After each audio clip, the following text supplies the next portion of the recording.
सातारा जिल्ह्यातील फलटण तालुक्यात झालेल्या वादळी वाऱ्यासह पावसामुळे शेतकऱ्यांचं मोठं आर्थिक नुकसान झालंय।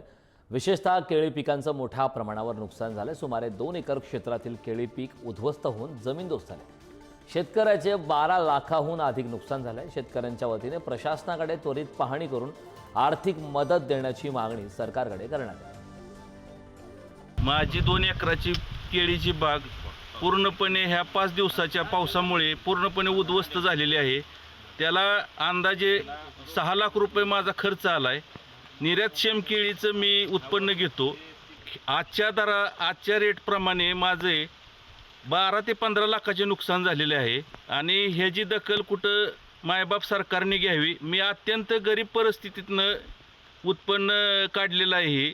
शासनाने ह्याच्यावर दखल घ्यावी आणि मला काहीतरी थोडीफार शासनाची मदत मिळावी।